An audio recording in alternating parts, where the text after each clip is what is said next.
skateboarding, but it's skateboarding on water. It's just amazing.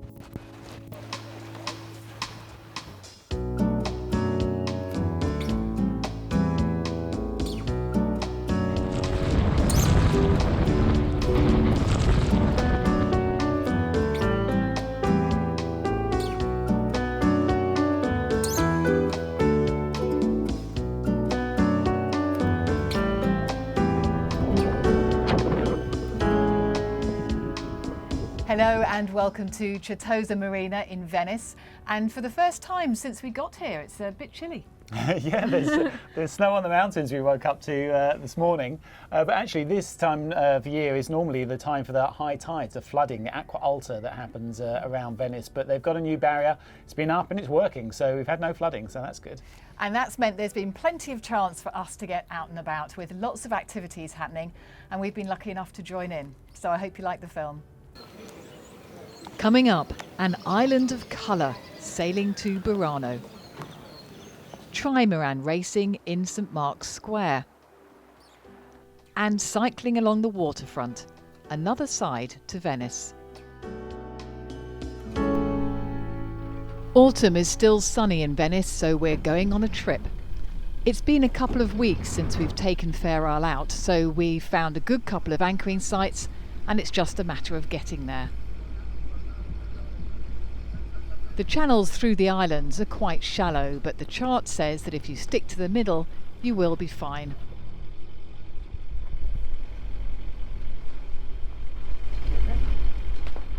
And we were fine until we hit the bottom.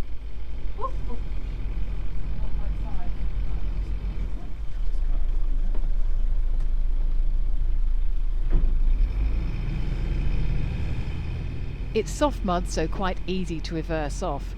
Maybe we should have given the marker a wider berth. Can you just pick up the slack on the dinghy? Right. I think probably on balance we would have come out not quite at low tide as we have, because we've already slightly hit something, the bottom that is. But we're doing okay. High tide's at 10, so we're going up and up now. And it's just lovely. It's just really nice. A cool September evening. We'll have sundowners in Burano, I hope. There's plenty of fishing boats out in the evening, and this is quite a landmark behind them. The Meuse barrier went up for the first time this week. A €5 billion construction designed to protect Venice from flooding. And it's working. Last weekend, the level inside the lagoon was 1 metre lower than outside. Back to our trip now from Certosa through to Burano. It takes a couple of hours through the marshland on the left and the suburbs of Venice on the right, and then an amazing sight. A tiny island made of colour. Oh, I can actually start to see some of the colourful houses actually.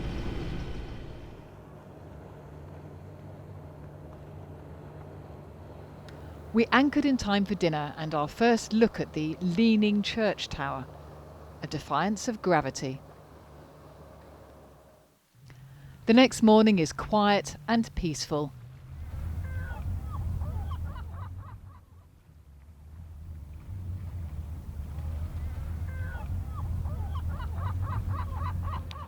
The first vaporettos catching the morning sunlight.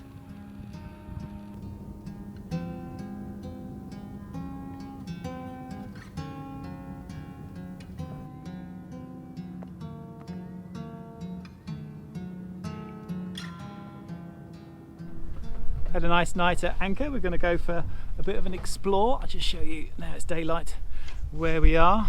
It's lovely sort of marshland over there, lots of birds. There's a monastery over there as well on a different island we can go and visit, but today we're actually going to go over to Burano, which is here. Lovely colourful houses. I'm not holding the camera wonky. That tower is very askew. It's like a little Pisa, leaning tower of Pisa out here. It's been like that for hundreds of years apparently. But yeah, we're going to have a little row across and see what we can find. Are you ready? Yes, just tidying up a bit. Let's go. Okay. We're leaving Ferrara now and we are rowing to Burano. Don't know if you can see all those lovely houses behind. Why are we rowing? We don't have an engine at the moment. The don't? Aquamot has been sent back unceremoniously. It just wasn't fit for purpose in the end. Kept coming up with faults. So yeah, we had words with them and we got a full refund, so that's good. But we do have to find another engine. We do, and we would like to have an electric engine as far as we can. Whoa, we're going, wow! Yep, that's one of the downsides of going slowly. We would like to stick with electric if we can. We like the fact that it was light. We liked it not making a lot of noise. As we say, in the end, it just didn't go anywhere. So that was the problem, really.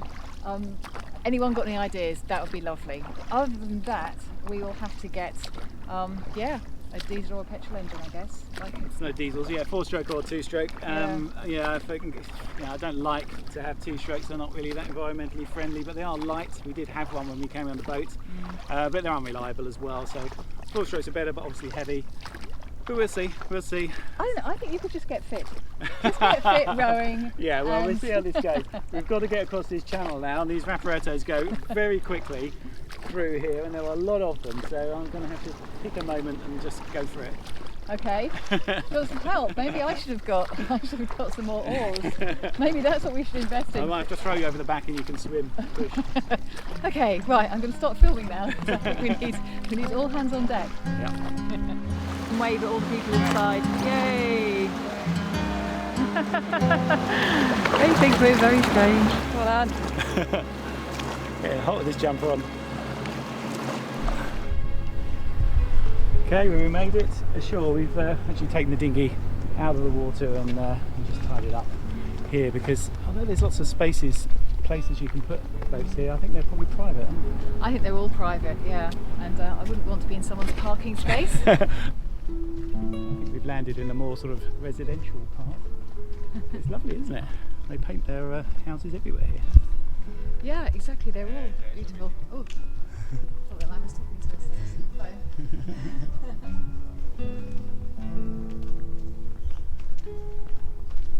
It's just plain pretty, isn't it? Yeah, it's lovely, yeah.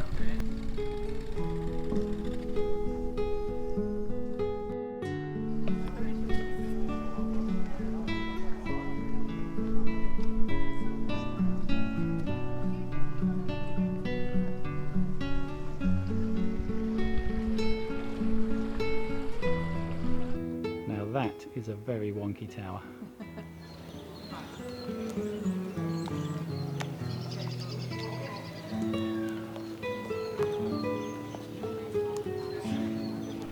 So do you think they have to paint the houses specific colours? I don't know. You sort of look at that one over there, sort of very strong pink. And then this one's yellow next to it, and you think, what happens if you wake up and you think, I think I'm just going to go brown or green. Yes. I think it's probably not allowed. I think so. You have to stick with the colour scheme as it is. Well, I like the fact that they're all a bit sort of crumbly down as well. It's not perfect, and that makes it better. Burano is known as Lace Island, and many of the clothes are handmade here. Really lovely.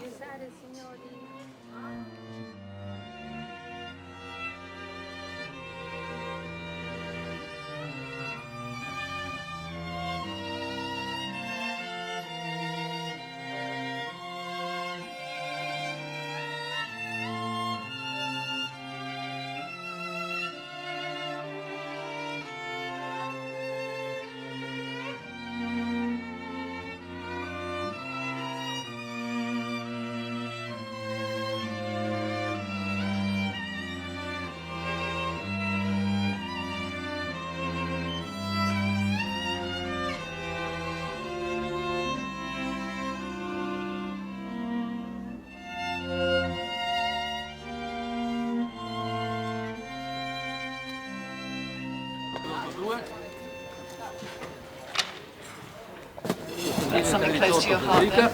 Amazon deliveries. Yeah. Amazon.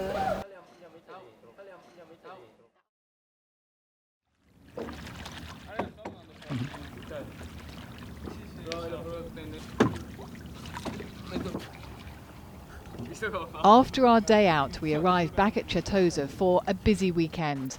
An international competition of foil kiteboarding and trimaran racing. It's skillful and looks a lot of fun.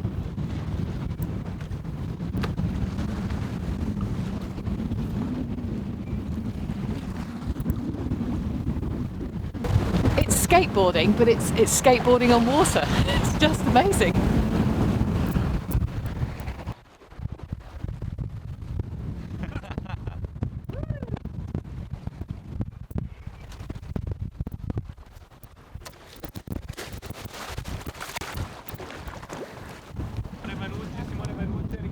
And occasionally there are crashes.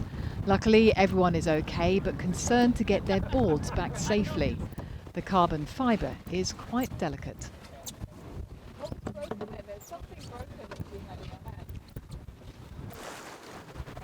Maximum speed a staggering 35 knots. After the boarders comes the main event, the Diam 24 trimarans. 5 teams from France, Italy and the UK sailing with a Venetian backdrop. It is surreal. This has been a one design class used for the Tour de France, which for the first time is sailing in Venice in the occasion of the Marina Militare Nastro Rosa. The lagoon here, and obviously there are challenges. You've got to keep out of the way of the ferries and the numerous other traffic in here. But what are the advantages in here? I mean, you've got good flat water, haven't you?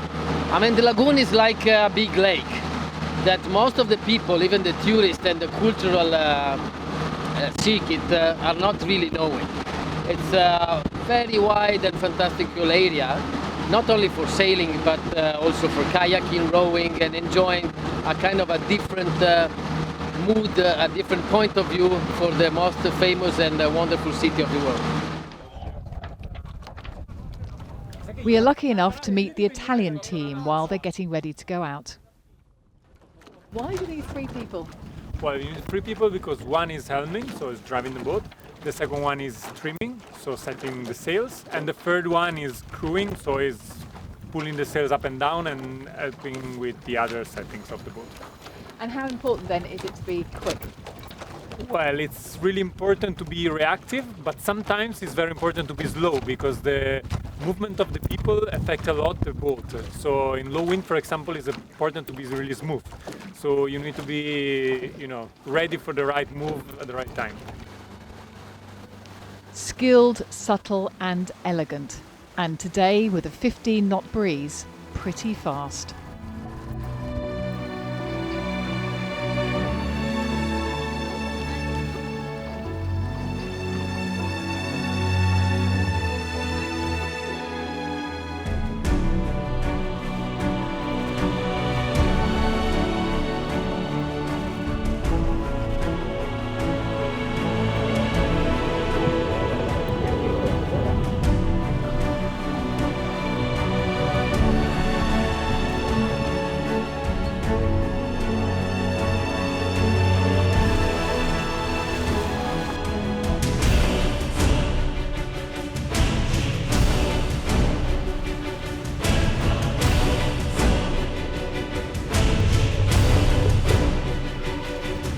Three, 2, 1, starting.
bigger jobs I've got to do this winter is do something about the hull, which is going very chalky. You can see here, and I've been over this already with some very fine wet and dry. It's something that I haven't done before, because you don't really want to wear away what gel coat you've got, but it hasn't made any difference going through with grinding paste in the usual way. In the last sort of 3 times that I've done this, it just goes chalky during the season. It's got very badly chalky this year. I don't know why it's so bad, and I did a very good job of it last August when we had it on the hard. Really went through it and got it, you know, perfectly shiny, and it's come up like this now. So yeah, I've taken the decision to really sort of say, okay, well, if it doesn't work, I'll have to paint it, so let's go through with some very fine wet and dry and take all the chalkiness off, which is sort of what I've done here. This top bit has also had some of the heavy grinding paste. I'm using this 3M's stuff here. I mean, it's not something I particularly recommend. There might be a better one out there, I don't know. 3M stuff is usually pretty good, but you know, it's just not seemed to be doing the job here. But it might be me. It might be that I haven't actually really gone at it hard enough, and I'm certainly doing that this time. You know, starting with the wet and dry and then going all the way through is going to take all that dead stuff off. And if it doesn't stay shiny after that, then as I say, I'll have to paint it, because it'll mean that the gel coat is well past its best. But yeah, difficult to do on the water, obviously, and there's a lot of it to do. It's one of the things we sort of mentioned in the cruising boat video is, you know, the bigger boat you're going to get, the more this works. You know, the longer it's going to take you. This is going to take me a month, I should think, to do a few hours a day of this. I've already spent a week just doing one side with the wet and dry, and now I've got to go through it with all the different grades, and that obviously requires a polisher, which is going to be mains, because the battery ones you can get are absolutely useless. So yeah, don't try this at home. It's not something you should be doing, mains over water. But yeah, it's one of those things. I'm going to do it, and yeah, see if we can actually get this hull back in good condition. And of course, there will be more polishing in Steve's technical corner for those who want to know more. It's a lovely morning this morning, so we're going to go for a little bit of a bike ride and give the boat jobs a rest. I've got my oil ready for an oil change, but we'll wait for a rainy day for that. Apparently November can be a bit wet in Venice, so I've got some inside jobs lined up for that. But today it's going to be a great day for a bike ride, and we do carry 2 bikes on board in the sail locker. We had them right from the start. We bought them in Holland when we first bought Fair Isle, and they've been great, but I'm not sure whether it's something that I would definitely say you should have on board, because it just take up so much space. I mean, we've got a big sail locker here, and the key to, I think, if you're going to have a bike, is to make sure they come in a bag, because otherwise you're just going to get ropes and anything that's in here, cables wrapped around them. It can be a complete nightmare. But with the bag, they're pretty good. So yeah, we'll have them out today, and we're going to go to Lido. We can't actually cycle in Venice at all, it's banned, but Lido is the only place you can. You're not actually even supposed to take the things on the bikes on the Vaporettos, but I think while they're in the bag, we can just take them on as if they're luggage, and I think that will be okay. We will see, and see how far we can get. You can get all the way down Lido to a place called Chioggia, which is supposed to be very nice on the mainland, but I think that might be a little bit too much to do in one day unless you leave very early in the morning. It's already mid-morning, so I think we're a bit late to do that, but we'll have a look, see how far we can get. So it's basically your equivalent of your garage, really, the sail locker, isn't it? Yep. I'll show these. But it is something you needed. We talked about it quite a lot in the cruising boat video, the space you need. Thank you. And you just do need a little bit of outdoor space for all this sort of junk that you don't want inside. So it's good to have a big locker. We're just having a look at the bikes. It's been a few months since we've had them out. They've gone a little bit rusty, but with a bit of oil. What do you think, Steve? Well, I mean, I do regularly get the WD-40 out on them, but you can see, you know, there's just bits. These are all aluminium. They're meant for boats. We bought them at Chanda's, but you know, there's bits where it comes through. You just can't stop it on a boat, even in a bag and all the rest of it. And I do, you know, religiously clean them with fresh water and spray them before we put them away. But this one, I can't even get the bloody bag undone. It's salt gets in there. Yeah, it is. And the other bit of the zip I broke, so I've handed this particular job over to Steve. Yeah, there were 2 sides to this zip, and both of them are stuck. Bit of a poison chalice there. God, it's just... Oh, there you go. See, it's just salt. Yeah. Salt residue on there. Really, it just needs. You need to keep washing these in fresh water. So you still think having the bikes is a good idea, don't you? Yeah, I do. It means you can go a little bit further. I'm not sure there are buses on Lido, for instance. Well, So, yeah, yes. but we don't use them that much. I mean, we're at anchor almost all the time, and we're not going to get them out and put them in the dinghy to get them ashore. So Well, why not? Some people do. yeah. I we mean, just it never bother. depends if we're going. Well, I know if we're going to be there for maybe 2 or 3 days, we might bother. Yeah. Um, Yeah, I mean, look, they were, really useful in Cartagena for going and getting shopping. I know you really shouldn't do it, but we were, instead of carrying shopping, because it's Yeah. quite a long way, we were sticking on the handlebars and doing it, wasn't it, which worked really well. But here, of course, we'll do it on the boat, so we don't really need that. And then in future, when we're out of the Med and we're sailing and just anchoring full time, I mean, frankly, we might have better things to do with the space. Don't you think? yeah, it is a question of priority. I mean, I quite like my little bike, but if we're not going to use them enough, then yeah, I can see the idea of space. You want to get a kayak, don't you? That's what you're really angling for. Well, You want a yeah. kayak. Look, once we've got a better use for the space, I suppose, in the locker, in the sail locker, then maybe these will go. I think by that time, they've sort of fallen apart. We've had them 4 years now. Yeah. They'll last a few more, I'm sure. They're not doing too bad. But yeah, I don't think it's worth buying more if we're out of the Med. So I think we'll probably use the space for a kayak. Okay. Can hire bikes here, but that's the way to do it.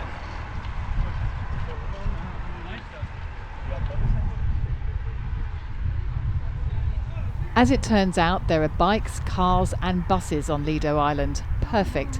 And of course, plenty of small marinas and canals. These are quite fun, aren't they? Yeah, lovely. There's loads of them as well. Yeah. Little channels in, and if you look behind you, it seems to go right through. But I think Not with those boats, because they're all sailboats, so you can just come in and... Yeah, you can't lift this, can you? Nope.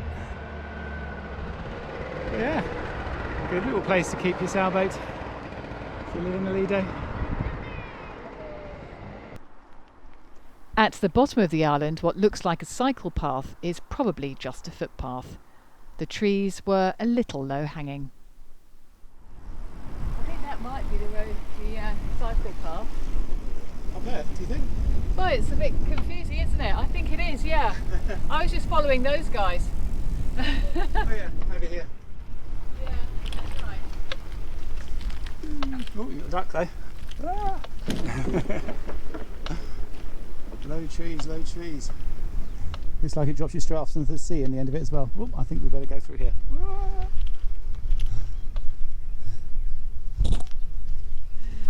This is very nice, isn't it? I mean, it's so different from Venice, isn't it? And it's just right there, a couple of minutes from Certosa, you're here, Yeah, it's lovely. and a couple of minutes the other direction, you're in Venice. It's a different world. It's almost suburban. Yeah, it sort of reminds me of I don't know, South Africa or parts of the States or something. It certainly doesn't feel like Italy. Don't know why. Well, let's see if we can find a cafe. That'll be Italian. Yes, we'll get Italian food. The church there, it looks like it's on a different island. Yeah, I it mean- doesn't look like you can get to it, does it? Well, the catamaran there is just parked outside. Just anchored up. Yeah, but this whole channel here, where this boat is here, Oh, yeah. is somewhere that we can take Fair Isle. If we go out on out to sea and through the Choggia channel, we'd come back right through here, Okay. and then it ends up going right past St Mark's Square. So that'd be lovely.